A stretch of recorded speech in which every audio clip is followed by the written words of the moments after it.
Good morning. Welcome to the clinical meeting today.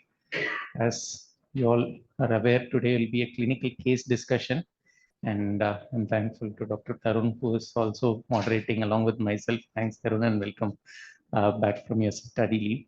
And thanks, Feneeshiah, for agreeing to make this presentation. So we'll start off with the presentation, and in between, we'll open it out for discussion. And we would also want all of you to be involved in the discussion. So we'll try to throw out some questions also to the audience to make it more interactive, and we'll see how it goes. Good morning, everyone. I'm Dr. Tarun K. George. I realize that we are live streaming, and I'm getting used to this new format of clinical meeting and the different things that go with it. Certain thoughts are that as the focus is the postgraduates. I don't know actually any of you, and neither do you all know me. But it's our opportunity to know each other. The second thing is, I think we're looking to create a safe environment for you all to ask and to learn. Can I see how many of you all are first years? Just hands up. 3. Any postgraduates beyond this first 3 rows? Nobody. Yeah. So, and how many second years? 2. And third years? Okay. So there's right now an equal mix. So the important thing here is to ask questions, realizing that the focus is you. And it's not about knowing, it's about coming up with the question and clarifying from the presenter as well as us. The knowledge-based questions will also go to the presenter, and we'll take things from there. We will stop at each point, and I will come down with a round of questions from each of the PGs. So be ready for that. Okay. Good morning, everyone. Presenting Mr. S, 50 years old male, currently unemployed, who used to work as a cleaner in a dhaba 15 years ago from Chittoor, Andhra Pradesh. He is presented with complaints of breathlessness for 3 years, worsened over 5 days.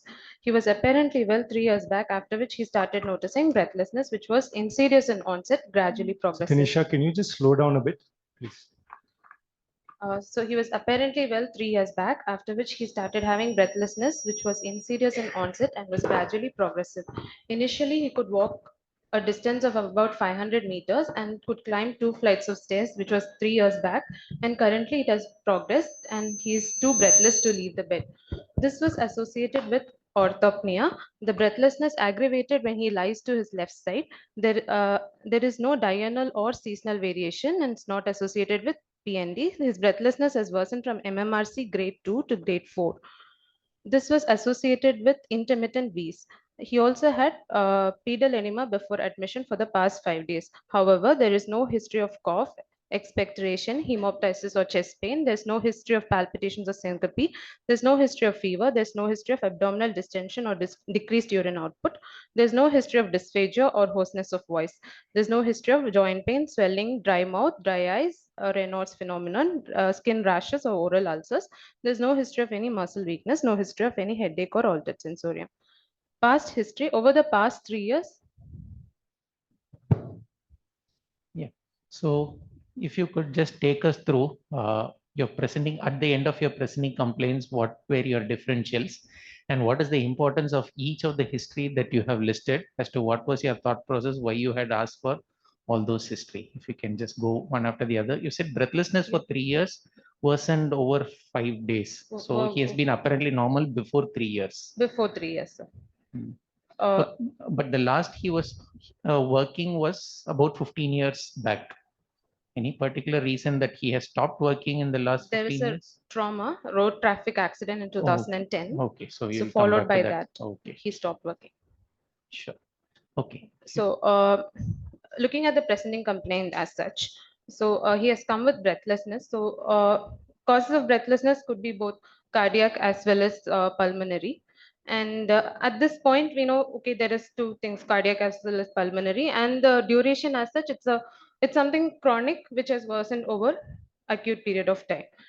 Looking at the history of presenting complaint, so this was an insidious onset. So this rules out acute causes of breathlessness. For example, an acute pulmonary embolism or an acute exacerbation of COPD, asthma, or a cardiovascular cause like acute pulmonary edema, acute MI. All of these things are being ruled out by saying this is an insidious cause. And progressive as such, the disorder has been progressing over time. I've also quantified it by mentioning his effort tolerance previously and of now. Orthopnea, it's both seen in both respiratory as well as cardiac conditions. So with negative history of PND, we are almost conclude almost there is one clue that okay, it's less likely to be a cardiac cause than a pulmonary cause. Aggravated on lying to the left side. So that means when the patient is lying to the left side, it kind of gets aggravated. So there is the right lung which is bad, which is on top, and that is not making him ventilate properly. So this could point out towards some right lung pathology. Probably there is some massive right pleural effusion, or probably he's getting a collapse in the right lung or fibrosis that is making the breathlessness aggravate, and MMRC grading as such. Associated with wheeze, this is again a clue to a respiratory cause. Not that there are no cardiac causes of wheeze, but looking at the previous symptoms as such, we could, this is more in favor of respiratory than cardiac. And pedal edema for 5 days, that I'll come to that later. And again, while talking about other symptoms, other respiratory symptoms like cough and expectoration and hemoptysis, which could be seen in an infection or a bronchiectasis, that is not seen here as such. And hemoptysis is when there is a cavity which bleeds, or a rupturing and AV malformation or something, he would get hemoptysis. This is again not there. And palpitations or Can I just syncope. interrupt you just a second? Feneeshiah, thanks a lot. I think this is a very informative slide. I'm just going to start with the PGs from here one by one. I'd like you to introduce yourself as well. Do you have any questions, and what's your name? So Vageshwar. Fine. Yes.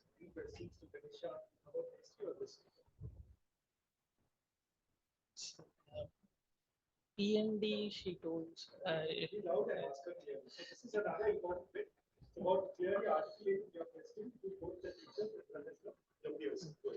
So, PND usually progress to orthopnea. So PND, if we orthopnea is there, definitely there should be a PND. Yeah, that's a good thought. We'll take that as a thought. I just want to ask you, Feneeshiah, for the sake of the first years, you have a lot of negative history. Are there ways you compartmentalize this history into those symptoms so that when someone else asks these questions again, what are the sections you're looking at? I can see them, but can you just point that out to the First is third line, no cough, no history of cough with expectation, hemoptysis or chest pain. That is a negative history for the system as such. right, the respiratory system? Yeah, the closely related system is cardiovascular. So palpitations or syncope, fever to rule out any systemic infections, abdominal distension and decreased urine output. Breathlessness can be seen in a fluid overload state. So Okay. for that as well. Dysphagia and hoarseness of voice. So this has been going on for these many years. So when I come to the past history, patient is a smoker also. So if there is a malignancy, mass lesion, compressing the nerves, dysphagia, hoarseness of voice, joint pain, swelling, dry mouth, dry eyes. So one other thing is ILDs, interstitial lung diseases, can go on for a long time with progressive breathlessness. So one contributing factor would be connective tissue disorders like rheumatoid arthritis related ILD, sclerodermas, SLEs, and those are all the negative histories for ILD.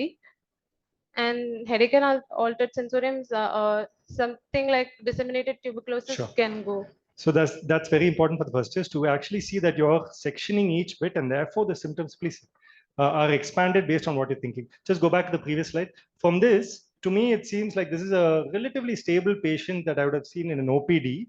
One feedback is if you had actually described the kind of routine they have, how much they're able to walk, what has happened over 3 years, a long period of time. How did that change over the 3-year history? Could have given us a clearer picture. And right now we're thinking, okay, this patient has worsened over 3 years. And is now could climb, but is now too busy to leave the bed. So that's very rapid. So from 2 flights of stairs to just 1 line to 2 breathless to leave the bed. Do you want to just expand on that, and then we can continue with the rest? So as such, baseline itself, he is less. He is not going for his job, so he's confined to his home alone.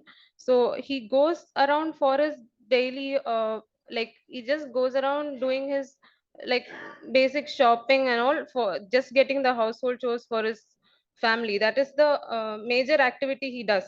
He does not do any manual labor or anything. So over the course of time, I am not sure how it progressed. So these are the two time sections I asked him how his uh, breathlessness was. So I think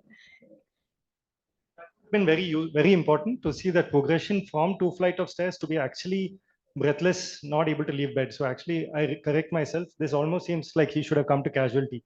So there's a long period of history there which needs to have been teased out. Please go ahead. Or Vignesh.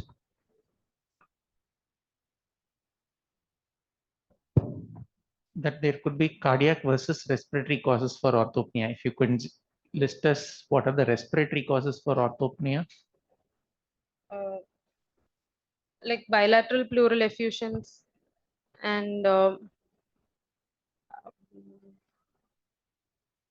like collapse with fibrosis and Bilateral collapse. not unilateral. Unilateral, then will it cause a breathlessness which is aggravated on lying to one side, or does it cause orthopnea? Uh, it causes Yeah, on one side, lying yeah. on If one it side. is unilateral lung disease, then it usually should cause breathlessness lying on to one particular side. Any other causes for orthopnea other than cardiac causes?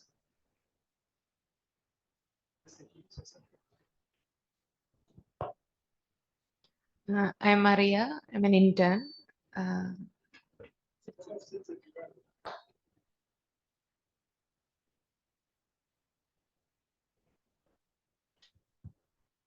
Tangamani, final year register, sir.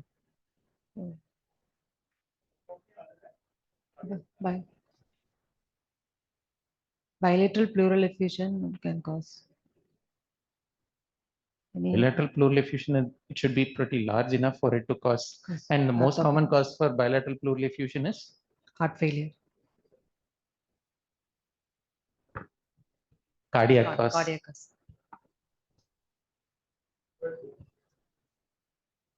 I'm Jashwant. I'm an intern.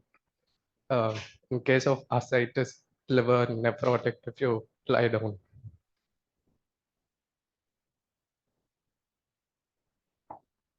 Respiratory causes. Non-cardiac causes. Okay. Yeah, okay, that's fine.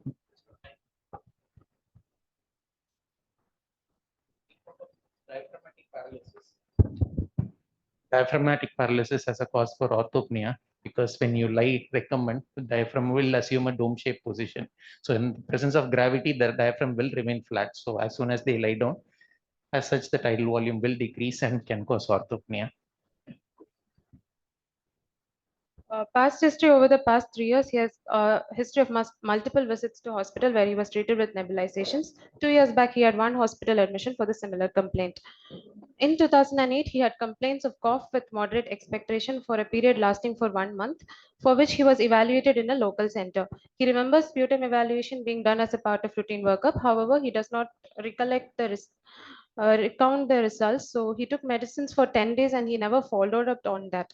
In 2010, he had an RTA two-wheeler versus two-wheeler where he sustained a trauma. Post-trauma, he could not move his right upper limb.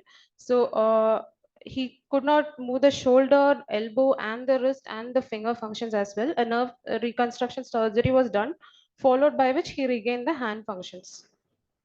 There is no history of diabetes mellitus, hypertension, heart disorders, or malignancies, no history of allergies, no history of any chemotherapy or radiation in the past. Personal history. He's a former smoker who has quit smoking cigarettes 15 years ago. Earlier, he used to smoke 1 pack per day, 20 pack years. He consumes alcohol thrice weekly in a low risk drinking pattern. Vaccinations wise, he took 2 doses of COVID vaccine. He was not vaccinated for pneumococcus or influenza. There is no history of loss of weight or loss of appetite. On exposure to pets, he has a pet dog. No history of close handling of birds or hay. No history of occupational exposure to coal asbestos. Family history, no history of any contact with tuberculosis in the family. He was a breadwinner earlier. Now his wife does the job and he has 2 children. He belongs to upper lower class according to modified Kuppuswamy scale, and he lives in a rented house which has one room, and there is history of overcrowding. Summarizing, 55 years old Mr. S presented with history of progressive breathlessness aggravated on left lateral position with wheeze for 3 years with recurrent hospital visits requiring nebulizations with past history of tuberculosis, doubtful treatment, with risk factors of smoking and alcohol consumption. So anatomically, probably right lung. Pathology can be effusion fibrosis or a mass or pneumonia. Probable TB sequelae or post-traumatic or an IPF. Yeah. Anatomical diagnosis, could it be a little bit more refined? Um, Okay, you have in- identified the site, you have identified the major anatomical organ. um, can be with the other symptoms as such, we could not probably come to a probable structure in the lung as such. Okay, so just analyzing the symptoms one more time. So broadly, if you are going to give an anatomical diagnosis with respect to a respiratory pathology, you would probably first say whether it is upper respiratory versus lower Lower respiratory. Did this patient have any upper respiratory symptoms? No, Was that mentioned? I didn't mention that here. Okay, so it's important because if a disease process is involving both upper and lower, then we will have to think of certain differentials which will be involving both. And if you're saying it is lower respiratory, then you will have to differentiate whether it is an airway pathology, parenchymal, pleural, or pulmonary vasculature or chest wall. So are there any historical clues to differentiate between either of these? Because if you narrow down on the anatomy, then the pathology also would probably can be refined a little bit more because there is a vast pathology, including pleural, pulmonary. Most of them are there within the pathological differentials. So if you can refine it a little bit further in an anatomy, we can probably try to narrow down on the pathology as well. Airway is still a possibility because of breathlessness requiring nebulizations. Parenchyma, Is that the only clue? with So among this your thing, positive history, though one positive history which was most striking was the presence of bees. So if there is a presence of bees, then it is very likely that there is an airway involvement. Okay. And the fact that your patient had almost no cough and no expectoration, would that be in favor of a airway, parenchymal, pleural? that would be parent pleural pathology, but he does not have dry cough, does not have pleuritic chest pain. So pleural is again on the lower side, and parenchymal can have expectoration as such, which he did not have. So the possibilities are, if at all there is no sputum production, then it is more likely to be pleural, or there should be either an airway or a parenchymal pathology, but which is not communicating through the tracheobronchial tree. So these are the possibilities that you will think of when there is, cough, expectoration, whatever you said. Okay. Could this still be cardiac? Can be, but again with the history of like orthopnea can be there in cardiac, but then aggravated on a position is less likely, and with the other symptoms like frequent use of nebulizations and stuff, the past treatment history, considering the past treatment history, it's kind of coming less likely. As such, his disease process has started off only in the age of around 52 years, as per your history. So what are the causes, some differentials for late onset asthma? Because you said primary complaint is breathlessness associated with wheeze. So it's literally like a late onset wheeze or a late onset asthma. What are the differentials that you would consider? Some lung mass causing an obstruction leading to some wheeze. Yes. Can be a cardiac wheeze. Yes, correct. So cardiac asthma is something which we should not miss in someone who presents with late onset wheeze. Yes. Or a malignancy causing an obstruction of the airway causing wheeze. Yes, correct. Then late onset, like COPD asthma overlaps. Okay, you're thinking of an asthma COPD overlap, especially if they have risk factors for Yes. COPD. Of course, COPD is a cause for late onset wheeze. Yes. ILDs can sometimes have ILD wheeze. usually does not present with wheezing. Progressive breathlessness acceptable.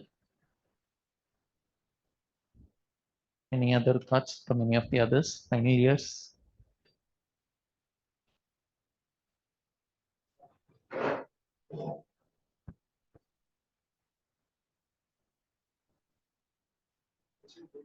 Late onset wheeze. Of course, if it's young onset, juvenile, adolescent, you will think of bronchial asthma as your first differential diagnosis. But in medicine, usually it's asthma is not a disease which presents. Bronchopneumonia. Bronchopneumonia. Okay, it's more acute. All right, accepted. But it doesn't.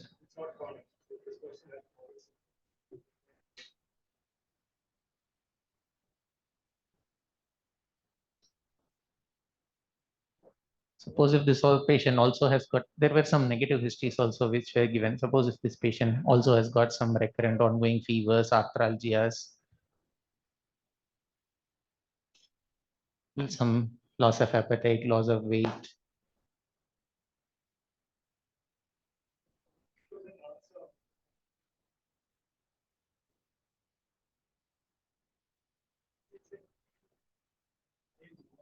ILD, yeah, usually does not present with wheeze because it's not a primary airway pathology. Okay. Also think of some small vessel vasculitis which can present with wheeze. EGPA, more than that, your church, yeah, eosinophilic granulomatosis with polyandry, correct. EGPA. Anything associated with a fungal exposure.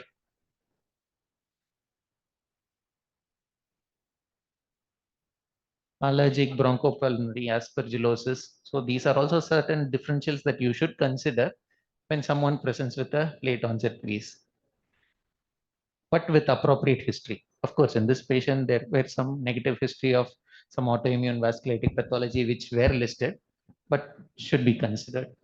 Feneeshiah, could you go back to your, again, that history slide of the past history, this bit. So here you're expanding actually, that is symptomatology you mentioned was 15 years in the first presenting complaint. And here you've actually described how he's had episodes intermittently 3 years ago, multiple episodes of admission, but 2 years back. And in 2008, he had a very significant history. Do you feel that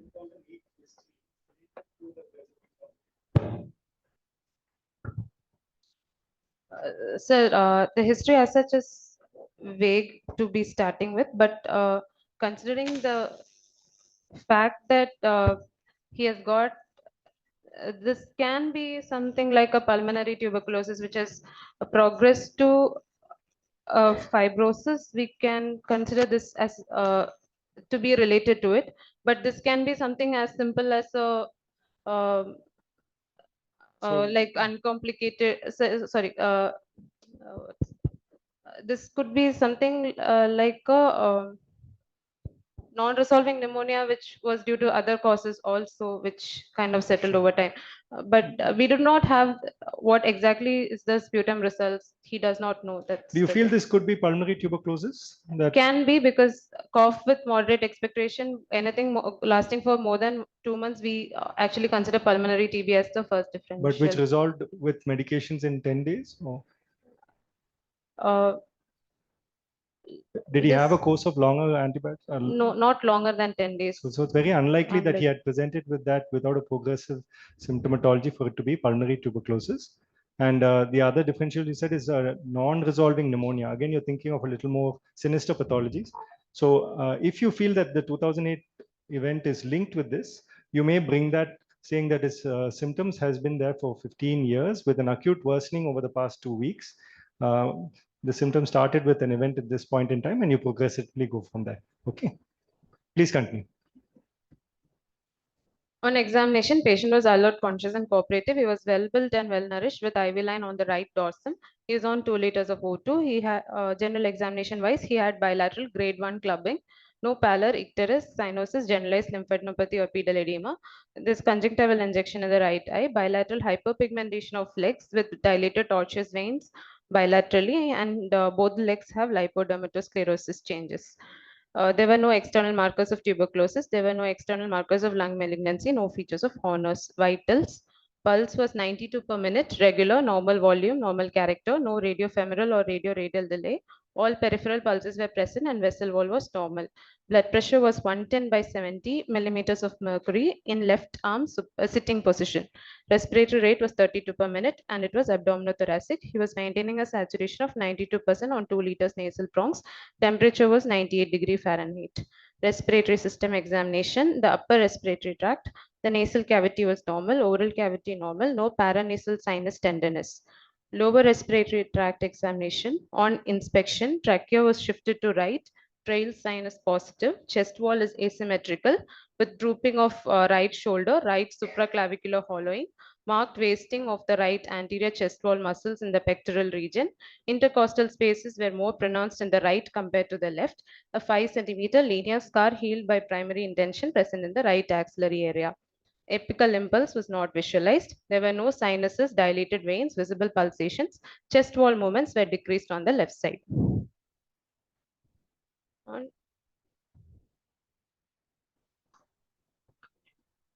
Can we just go to the inspection findings? I want to use the opportunity for a first year PG to tell us what you think, what you're thinking with that examination findings. I'm Blessy, first year registrar. It's a right lung pathology. Right lung pathology with the trachea shifted to right could be a fibrosis.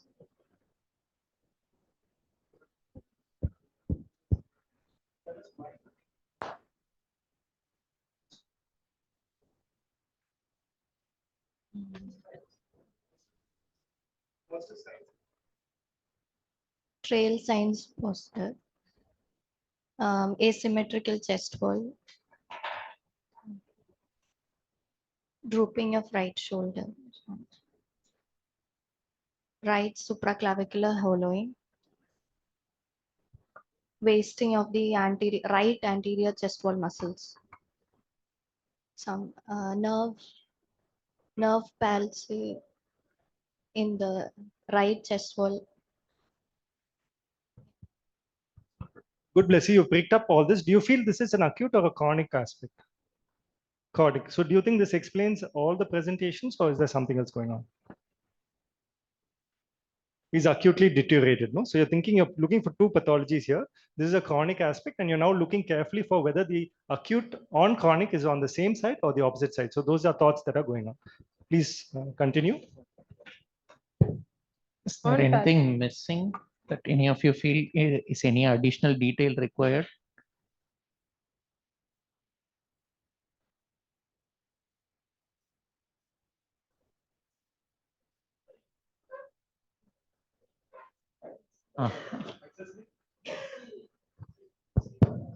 So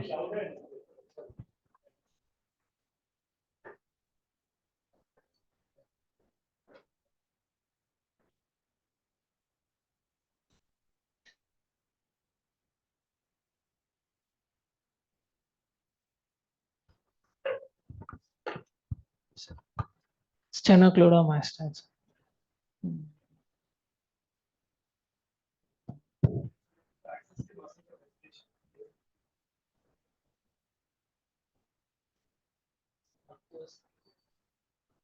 someone who is in acute respiratory distress, because you said that respiratory rate was 32 per minute. So I would assume that he's in a state of respiratory distress. You clearly mentioned about certain chronic features of wasting and that there is a chronic liver disease. Also, when I said trachea shifted to the right and trail sinus positive, anything more that you will look in the trachea, which your patient also had? especially in the setup of someone who has got an acute respiratory distress.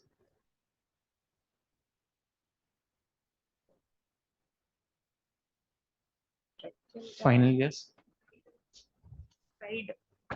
Strider. No, this patient also had a tracheal descent. For every inspiration, there was a descent of the tracheal rings, which is a sign of respiratory distress.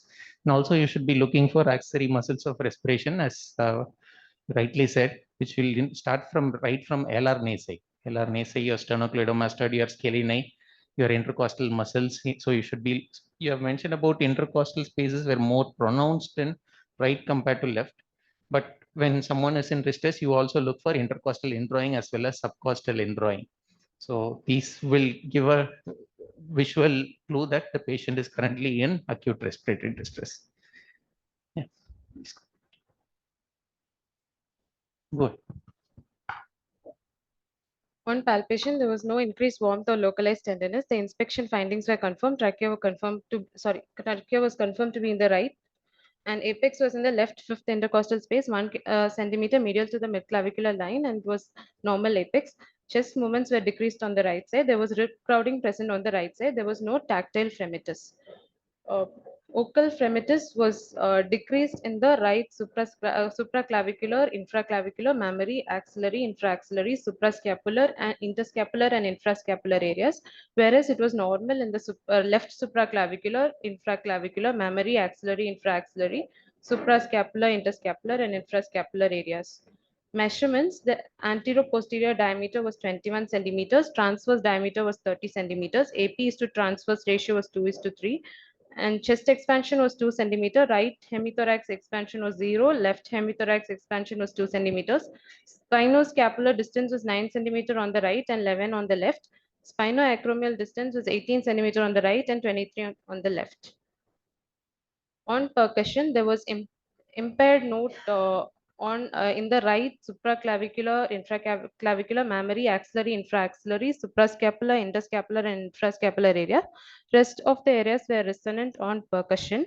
Liver dullness was present in the right fourth intercostal space, and on tidal percussion, the dullness persisted. Drop space was resonant. Heart borders: right heart border corresponds to the right sternal border, and the left heart border corresponds to the apex. On auscultation, there were tubular bronchial breath sounds in the supraclavicular, infraclavicular areas. There were decreased breath sounds in mammary, axillary, infraaxillary, suprascapular, interscapular, and infrascapular areas, whereas normal vesicular breath sounds were heard on the left side in all areas. The vocal resonance was decreased in the right lung fields, and the left was normal. There were no crepitations of V's. Other systems: cardiovascular, JVP was not elevated. S1 and S2 normally heard. There were no murmurs. Abdomen was soft, non-tender, no hepatosplenomegaly, no ascites. CNS, higher mental functions are normal. Pupils were bilaterally symmetrical and reactive to light. Um, on Following that trauma in 2010, he has developed injury to the right upper limb. So on inspection, the neck was tilted to the left side with drooping of right shoulder, right supraclavicular hollowing, loss of contour of the right shoulder, wasting of right forearm and arm, wasting of small muscles of right hand, and the left upper limb was normal. While looking at the bulk, there is the findings of wasting kind of corresponds. The tone in the right upper limb was hypotonic and the left was normal.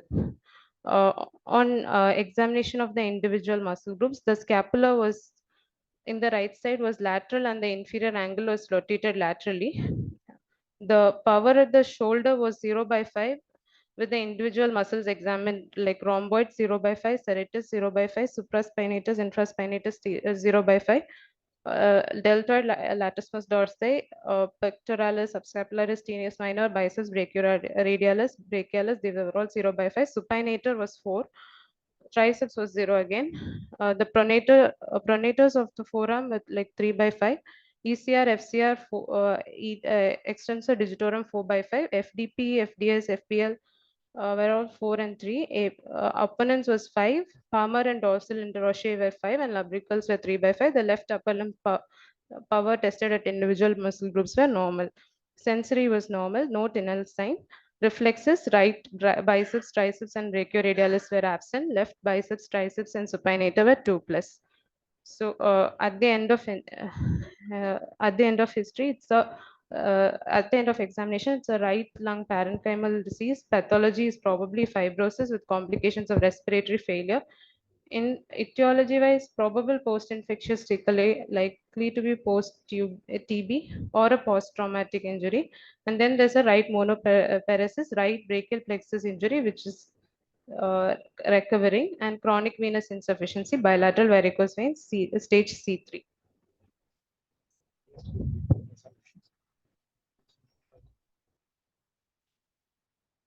Can I have a final year, please? Any of the final? Can I? Sorry, I keep thinking about you with this. Oh, so you just came. Can you critique this diagnosis? Can you critique this diagnosis at this point? Are we all clear? Sorry, your name? My name is Shruti, second year register.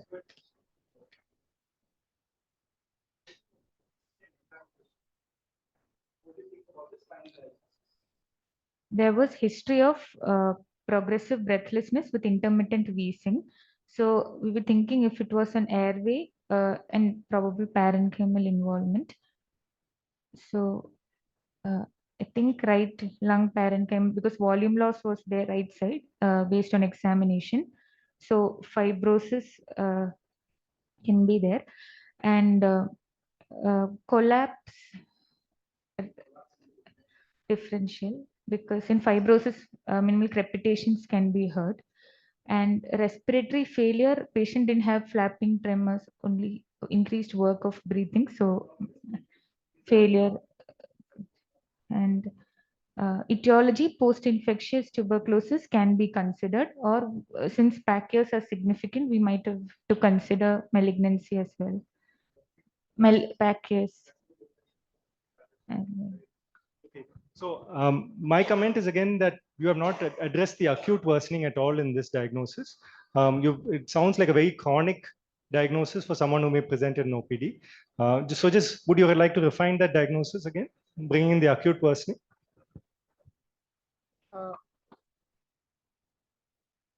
So there's like right lung parenchymal plus an airway pathology with probable and acute exacerbation of a COPD also, in addition to a underlying pathology of lung fibrosis.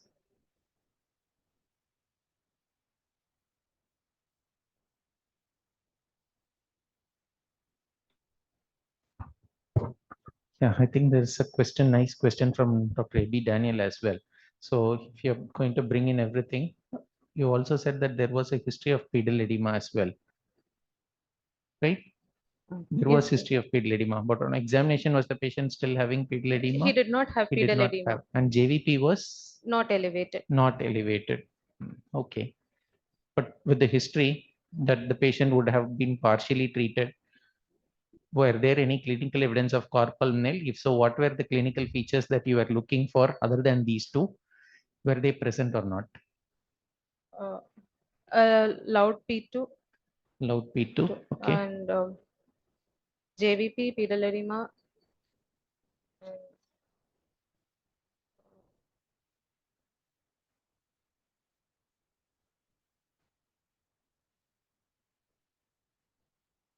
Which chamber is enlarged if there is a cor pulmonale, or which chamber is predominantly involved if there is cor pulmonale?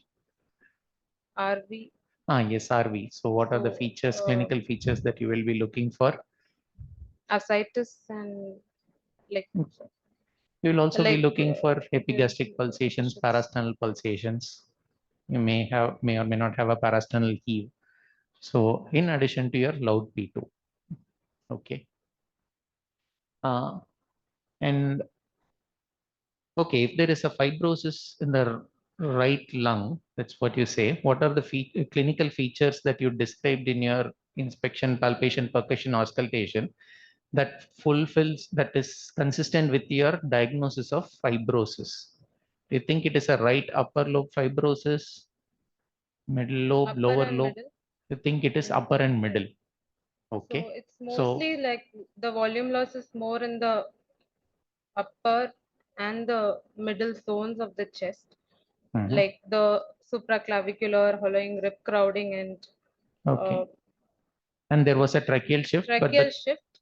the apex was not shifted. The apex was in the normal Normal space. space. So you think it is more of an upper mediastinal shift. So you think it is more involving the right upper and middle lobe.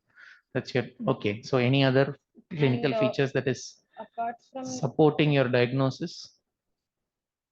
rib crowding and Okay. vocal fremitus, which is decreased on the examination on the right side, then impaired note and the decreased breath sounds in the same area supports. But if you say it is only right upper and middle lobe, then in the lower lobe, which is represented, would you expect normal vocal fremitus, or you should be expecting a normal resonant note on percussion? All those are something which is expected, right? The liver dullness was itself at the fourth space. Liver dullness was itself at the fourth space. So there is a diaphragmatic palsy also coexisting with this on the left side, on the right side. Which is your finding that you think is consistent with the diaphragmatic paralysis? The drops, the liver dullness, the tidal percussion. Yes. So if Yes. tidal percussion dullness persisted in spite of deep breaths, then it would probably fit in with your provisional diagnosis of diaphragmatic palsy. Okay. Right. So if the right lung is diseased, what do you expect in the left lung? A compensatory hyperinflation. Compensatory hyperinflation. So in drop space, you said it was resonant. What is the normal drop space percussion finding? What is the content of drop space and what is the normal percussion note that you would anticipate? Content is the fundic air bubble, so it's hyper resonant. Yeah, it's usually tympanic. So do you think that drop space being resonant, is that a feature of compensatory emphysema that the tympanic note has been pushed down further? Can be. Okay, possible. Yes. That too, you say he has been a chronic smoker. Yes. I would probably expect him to be having a coexisting chronic obstructive pulmonary disease as well, given his history of recurrent V's, use of MDIs. All those are probably fitting within. And also, if the right lung is diseased, there should be something compensatory should be going on in the left side as well. Okay. So if there is a compensatory emphysema in the left lung, would you still be able to make out a palpable P2?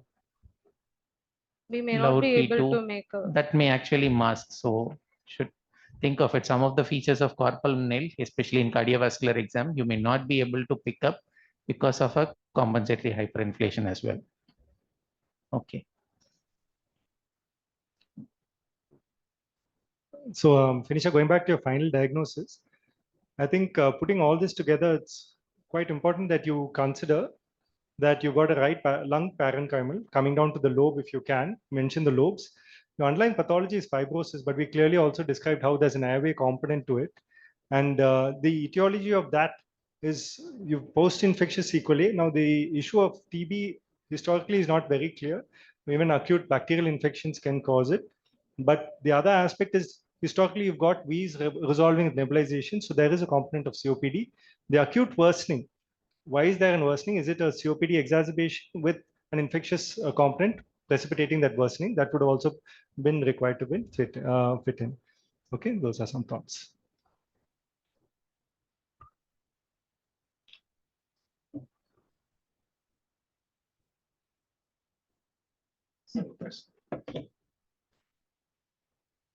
the management plan. Yeah, how will you evaluate investigations? So initial evaluation would be a complete blood count and ABG to see if he is in a CO2 retention state, a chest X-ray, LFT baseline LFT, RFT, and a spirometry. CBC, how is it important? You have said Like CBC. So we would know his general anemia, general hemoglobin status, if there's any underlying infection also.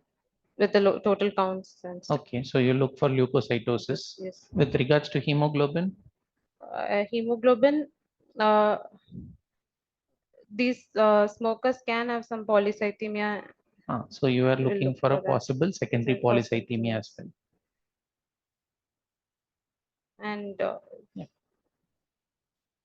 management of respiratory failure, rehabilitation and So vaccination. chest X-ray, the findings that you anticipate in chest X-ray. I would tracheal shift, followed by in the like shift of the mediastinum as such, like hyperinflation of the left side, and uh, contraction in the lung field volume, lung fields on the right side, with the diaphragm, which is at least 2 intercostal spaces above the left side on the right. Okay. And especially with your other differentials, Yes. including malignancy, you would also be looking for a mass lesion that is causing a partial collapse of the right upper middle lobe. That is also a possibility. All right.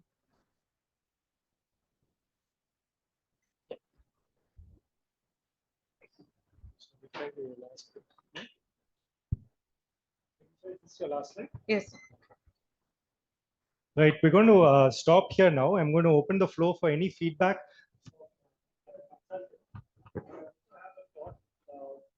For the PGs.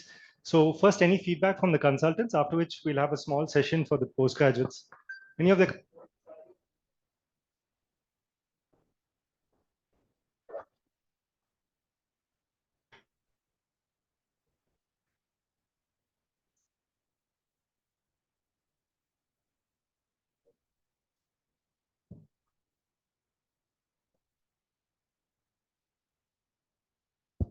You had mentioned that there was an incision scar on the right axilla.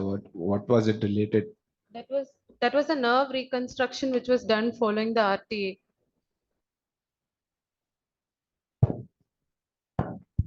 Did the patient during that RTA have a hemothorax or something? Did he receive an ICD? He did not give any history of any hemothorax or a chest tube insertion, or something like an intercostal drain, which was, or some needle thoracotomy, which was done. There's no, this, he was just explaining it was a nerve grafting which was done, which resulted in the scar. Okay. One more thing. Another differential, because I think you said that the expansion was 0 on the right side. With just a fibrosis of the parenchyma, you will still expect some expansion. Where would you expect 0, no expansion? Like the paralysis of the intercostals and diaphragm, where Could it cannot explain anything else with other findings? With I know you had said that there's a impact collapse and fibrosis. again, like collapse of the whole lung. Collapse Not of very likely. Anything else? pleural effusion, massive pleural effusions. Again, we didn't get any other findings regarding that, right? If that percussion was a little dull, we could expect a fibrothorax, like fibrosis of the pleura itself. That's why like an RTA, which he had probably had a hemothorax, which was probably there for a longer time, could have developed a fibrothorax also, which would explain that he has no expansion on the right side at all. Yeah. That's a really useful point. Any other thoughts and comments?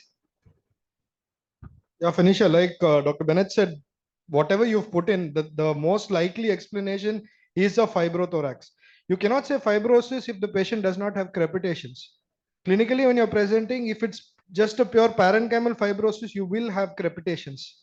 And that is a very pathognomic feature of it. So don't mention fibrosis of the parenchyma. Listen, when you didn't say whether it's pleura or parenchyma. If you're talking of pleural fibrosis, like what Dr. Bennett is saying, yes, it fits in. But if you just use the word fibrosis like that, you're talking about parenchymal fibrosis wherein you have to have crepitations. Feneeshiah, just when actually to all of you, when you guys are making your presentations, make sure that between your inspection and your palpation, you all are careful about how you all are wording your examination findings, because they have to be consistent along the way. Okay, so because your inspection, you had no lung movements or reduced lung movements on the left side, but when you went to palpation, you had zero lung movements on the right side, but your lung expansion was 2 centimeters on the left side. So then you're not consistent between your inspection and your palpation. So those things have to be internally consistent between your throughout your examination, from your history to your examination. So the more you guys present and practice, the easier that becomes. So just make sure that while you go from each system to the other, and between the systems, between your inspection and your palpation and then your auscultation, everything has to be consistent, because I know it would have probably just been a typo, but you had trachea shifted to the right on inspection and then on your palpation it was central. So just few things like that, make sure that you guys are always internally consistent. Excellent. Thanks for that, Nalini. And one more thought is, when you're presenting, especially when there are a lot of positive findings, and for everybody, it may help to highlight the positive findings in red. So at least people who are online also, while they're looking at it, and when you summarize, also highlight it in red. But any other thoughts, suggestions, comments? Yeah, thanks, Feneeshiah, for the presentation. There are certain things I wanted to add. So one of the causes of acute breathlessness when you are answering, can you think for any other causes of acute breathlessness? You had mentioned only, I think, asthma or pulmonary edema. What did you mention? Acute exacerbation of asthma, COPD, pulmonary edema, acute MI can present. MI and all is a cardiac cause. Only breathlessness in RS we split as acute, subacute over days, and chronic over years and months. So in acute lung, any young smoker, can you think of anything else? Emphysema. Pneumothorax. Pneumothorax. So there are acute causes: pneumothorax, pulmonary edema, acute exacerbation of asthma. Those are the things which come within seconds. The other thing is about chronic cough without expectoration. One, you localize to the pleura. Anywhere else you can localize it to? The alveoli. Interstitium. Vageshwar is saying. So interstitium. So interstitial lung disease is another thing which causes a chronic cough without any expectoration, because only the interstitium is involved. And any other cause of orthopnea in an RS patient, where people sit in tripod position, shoulders elevated, they can't breathe. COPD, severe COPD and acute asthma is one of the other two causes of orthopnea. And other things I wanted to tell about your examination is RS starts with the nose and the mouth. So you have to look at dentition, you have to look for nasal sinus tenderness, nasal polyps. You have to examine that. And about your CNS, in case of RS, you have to mention whether you look for a Horner's, whether there was meiosis, enophthalmos, because you're looking for any upper low pathology which can compress on your sympathetic plexus.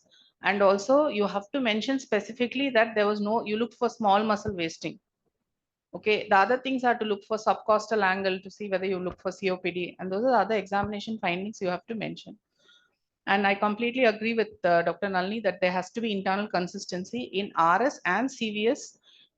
As you go further, it actually checks your previous one. Your palpation will confirm your inspection findings. Your percussion will confirm your palpation findings, and auscultation will confirm your all the above three findings: inspection, palpation, and percussion. That's how RS and CVS work. So maintain the consistency. And also I agree with Bennett that this could be a fibrothorax, because in fibrothorax also the breath sounds are reduced. Like an emphysema, the breath sounds will seem very distant. And in fibrosis, like Jonathan said, you have to have crackles. Okay, those are the things I wanted to add on. Thanks for this opportunity. Thank you so much, on the really valuable points. Anybody else? Sakshi. Point. Your pathology, you had mentioned IPF as one of the differentials, but when you're considering a unilateral lung disease, unilateral IPF is very, very rare. So that may not be a good pathological diagnosis to put there. Again, very useful. You have to say unilateral lung disease, bilateral lung disease. So when you say that itself, it'll in your mind, you know what are the differentials to offer. So at the end, when you say the diagnosis, you should start by saying anatomical localization is unilateral or bilateral lung disease. Any other thoughts, comments? Right. Feneeshiah, first of all, thank you so much for taking the effort to work up the case, spend time, present it, put the slides together. I think as PGs, we often realize that when we get feedback, it's to us as a unit. because any of us could have made the errors that, or, missed bits. And even as consultants, we missed aspects that the other consultants actually gave a lot more input on. So to realize that we have this huge team sitting here for 1 hour, trying to put in content into the postgraduates, it's a really valuable learning. And I want us to appreciate that and take it in that spirit. Thank you, Feneeshiah, for taking that effort. And I'm sure you learned a lot from this case. We're going to close 3 minutes early, but I want to open for about 10 minutes to the postgraduates. It's often difficult when you have a case like this, either an OPD or in the ward, and you quickly have to examine. We recently had Renju finish his MRCP. Renji finishes the MRCP, and we have a station in that where you have to examine the respiratory system, and you have to make a diagnosis also within 8 minutes. So I'm going to close the clinical meeting for now. I'm going to examine one of the postgraduates with the errors that I make, and Vignesh is going to correct me. Okay, at every point, I'm going to articulate where the problem is, and I will learn from the mistakes I make, and you can learn from how I examine a respiratory system in a quick 6 minutes or maybe 5 minutes without any positives. Okay, I'm closing clinical meeting. Everybody who wants to leave is welcome to leave. For the postgraduates, we'll have a discussion here. Yeah. Before we move on to the next section, would like to appreciate Feneeshiah. It was a very well done job. You've taken a lot of efforts to make sure you presented very well. All the best.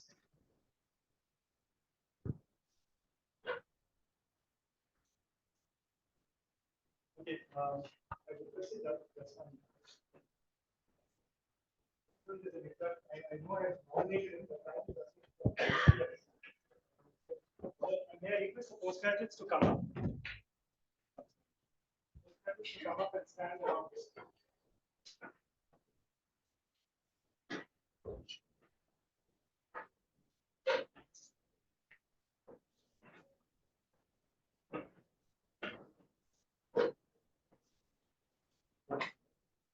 We're going to examine.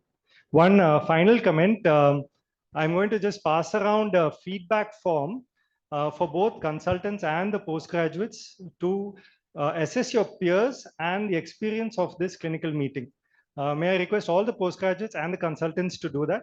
I want to thank Rahul, Apurva, and Kevin, who are non-PG registrars in MEM4, who helped me do this feedback form in such short notice.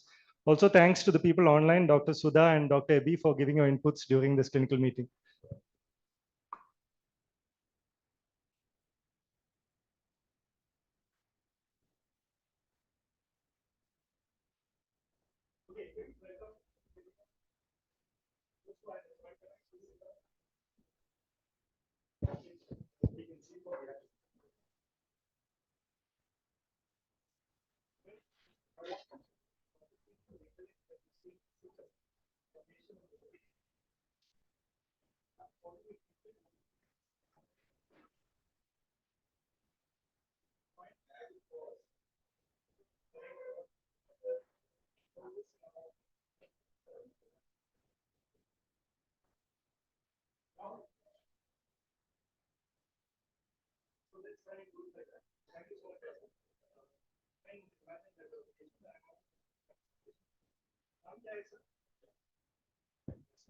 अभी आपका सांस से थोड़ा check करके देखूंगा, ठीक है? Now I have got this patient to come.